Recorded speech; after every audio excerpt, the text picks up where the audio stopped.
Today we're going to be talking about continuity.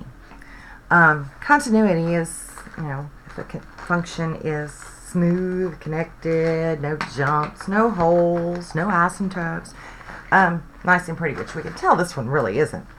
But what must be true to really say something is continuous? So we're going to start with a few values. First, let's start with -6. Is the function defined at -6? Well, at -6, no, it's not. So what is the value, the limit, as we come from the left? Well, coming from the left, it's 5. Coming from the right, it's 5. So overall, we do have a limit. But is the function continuous right there?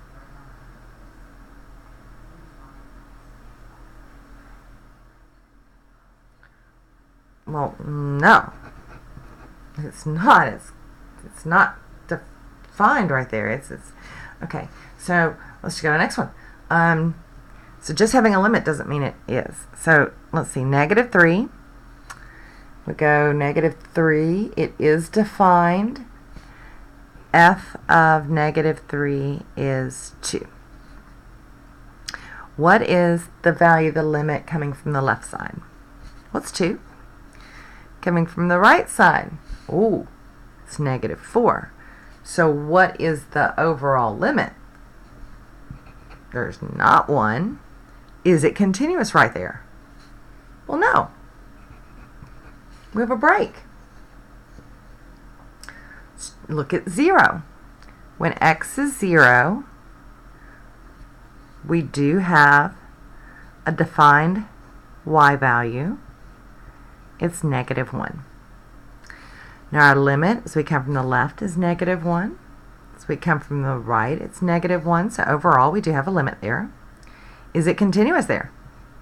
Yes, it does appear to be continuous there. What about when x is 2?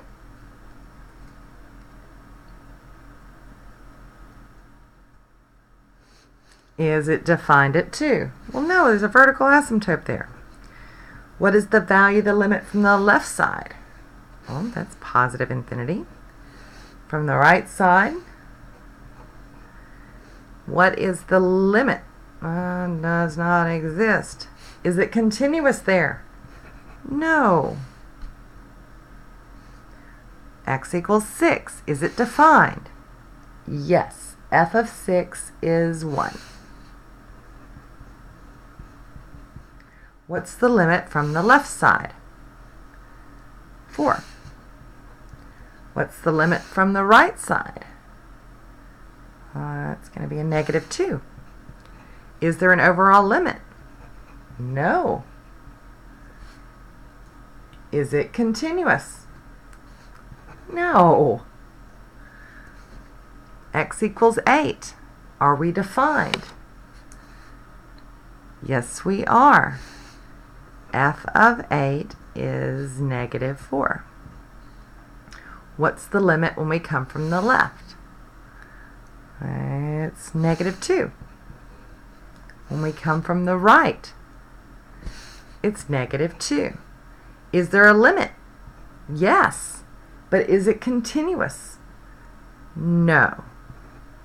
So thinking about this, what are some conditions? Well, first off, I would say we'd have to have it defined. That would be a good thing. The limit must exist. And our y value and our limit have to match. So these are our 3 basic rules. F of whatever that value must be defined. Secondly, the limit as x approaches a of f of x must exist. In other words, the limit as we come from the left must be the same as the limit from the right. And lastly, well, f of a must be the same as the limit.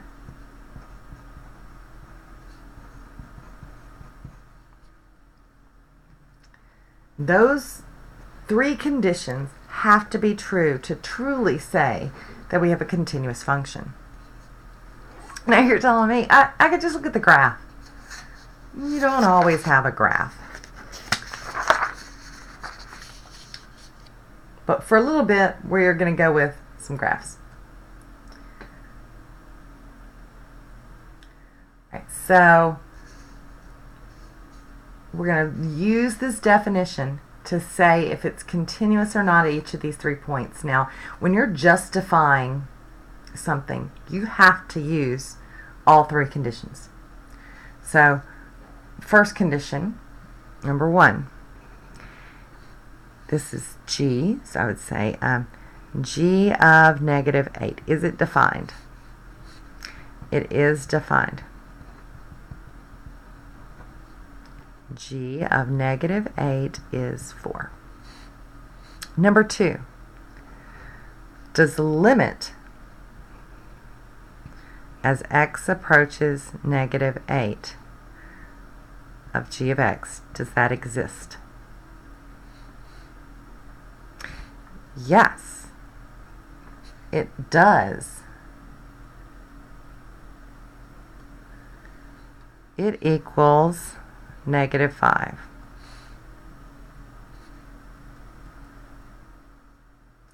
But thirdly, g of negative 8 does not equal the limit as x approaches negative 8 of g of x.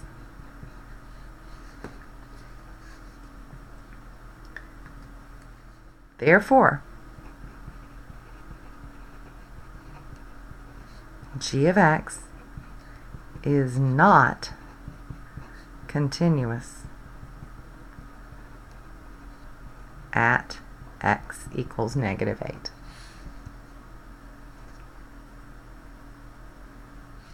X equals negative 6. Sure. Okay, so first off,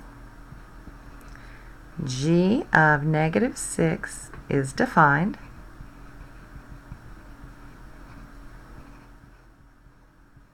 It is at negative 7. Number 2. I'll be more specific on this one. As x approaches negative 6 from the left, we're at negative 7. As we approach negative 6 from the right, it's negative 7. So the limit as x approaches negative 6 of g of x is negative 7. G of negative 6 equals the limit as x approaches negative 6. Therefore, g of x is continuous at x equals negative 6. What about at x equals negative 4? Negative 4. Okay, so I can tell it's not continuous. So how would I start placing it? G of negative 4 is defined. So it meets the first condition.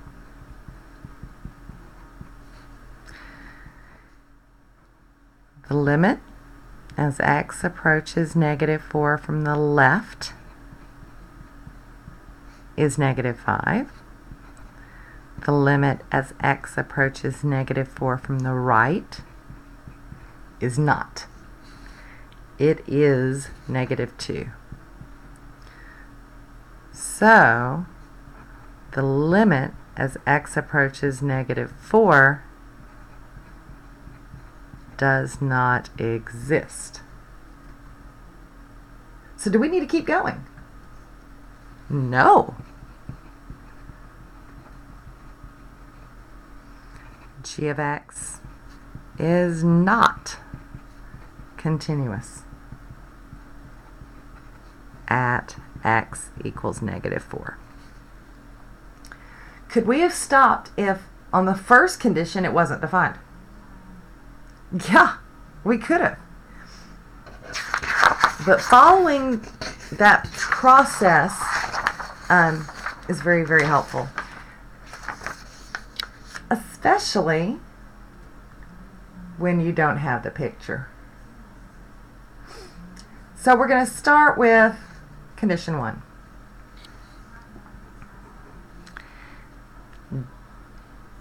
We need to see what f of -2 is, or if is defined. Well, we have a condition at -2, so it is defined.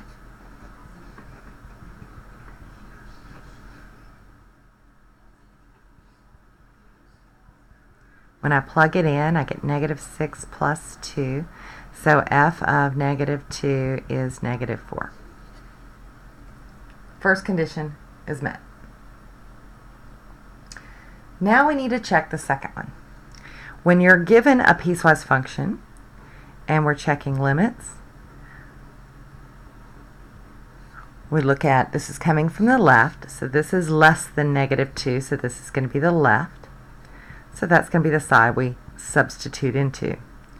-2 square root of -2 plus 6. That's a 4. So -2 times square root of 4, which is 2, gives me -4. The limit from the right, we're going to use be this one. E to the -2 plus cosine of pi times -2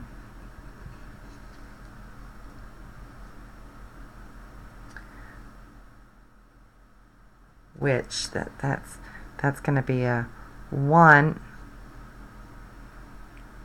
That's really 1 over e squared plus 1.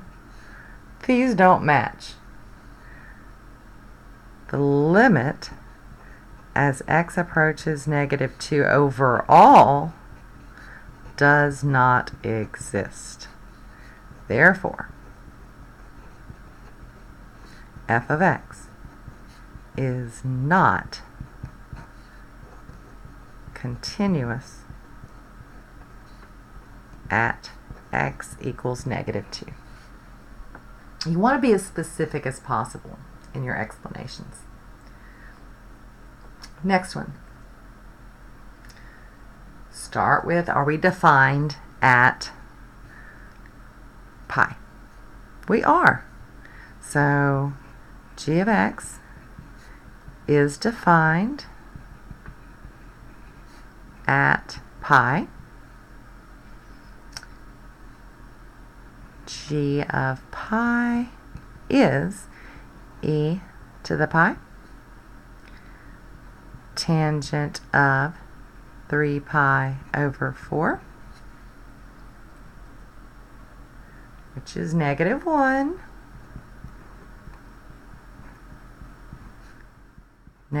e pi. 2. The limit as x approaches pi from the left side, be the top one. So of g of x equals e to the pi cosine of pi. Well, what's cosine of pi? That's over there in this quadrant. So that's -1.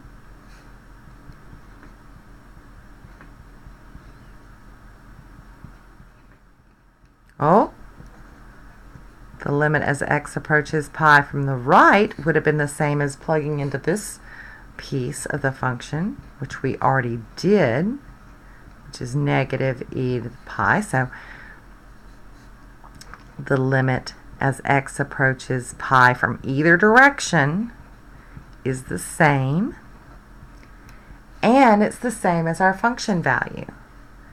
So g of pi equals the limit as x approaches pi. Therefore, g of x is continuous at x equals pi. Beautiful. The last type of problem can sometimes get tricky. So let's take our time with it. Consider the function to the right. Notice we have some information missing.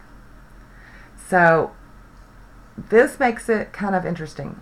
What two limits must equal in order for f of x to be continuous at -1? Okay, so I know that the two limits that have to be equal are the limit as x approaches -1 from the left must equal the limit as x approaches -1 from the right.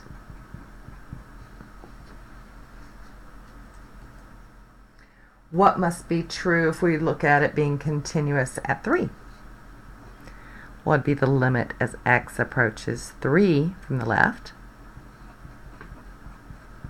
and the limit as x approaches 3 from the right?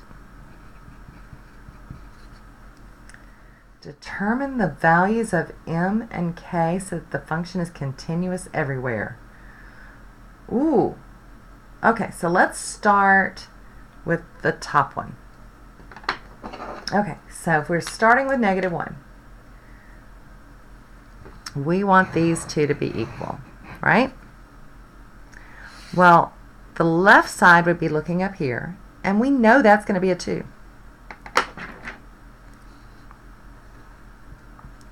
Equals if we plug in -1 into this piece of the function. So that'd be m times -1 plus k.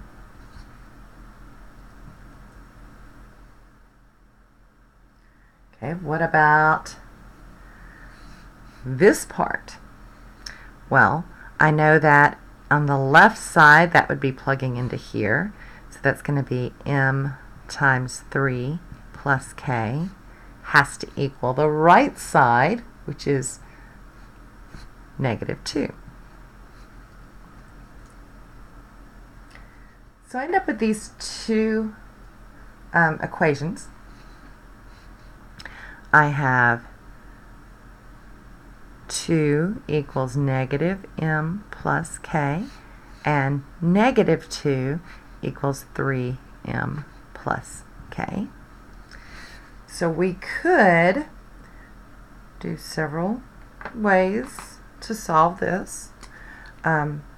What if I multiply this one by -1? I would have -2 equals positive m minus k. -2 equals 3m plus k. And then add the two equations together. -4 equals 4m.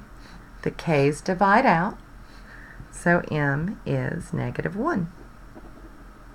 Oh, that's handy. Now I'm going to go back into either equation. I'll do this one. 2 equals m times -1 plus k.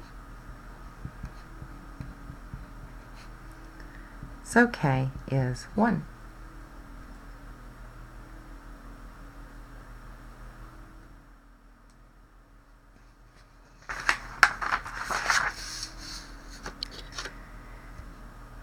Given the function g of x to the right. So a very, very similar problem. Again, if you want to go ahead and try it and then just fast forward, feel free. Otherwise, I'm going to go ahead and go through it. What two limits must be equal if we're going to be continuous at -2?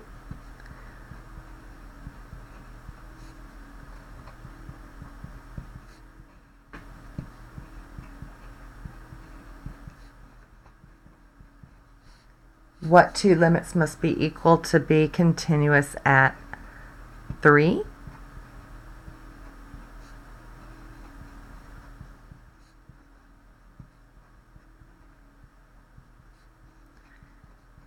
And what must be true to be continuous everywhere?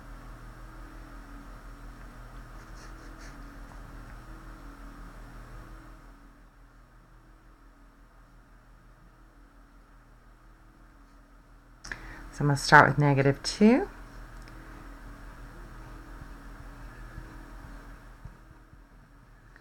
Has to equal if I plug in -2 into that piece.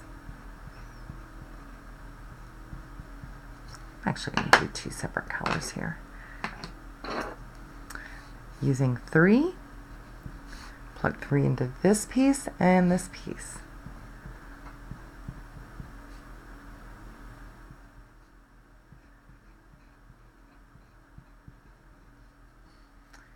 So let's simplify this a little bit. That's going to be a +4 times k plus m equals -8 plus 1 is -7. 12 plus 1 is 13.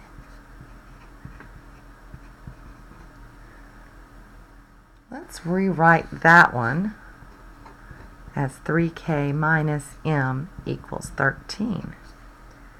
Now I can add the two together. 7k equals 6.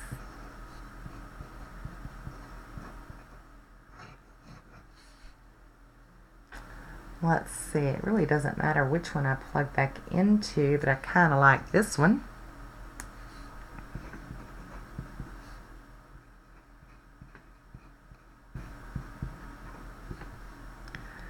So that would be 18/7.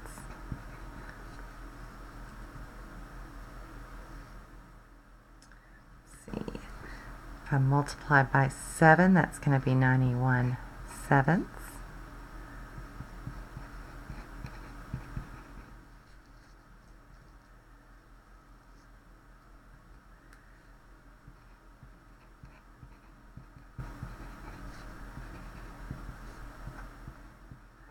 Just because you get fraction answers, that does not mean it's wrong. Fractions are perfectly good answers.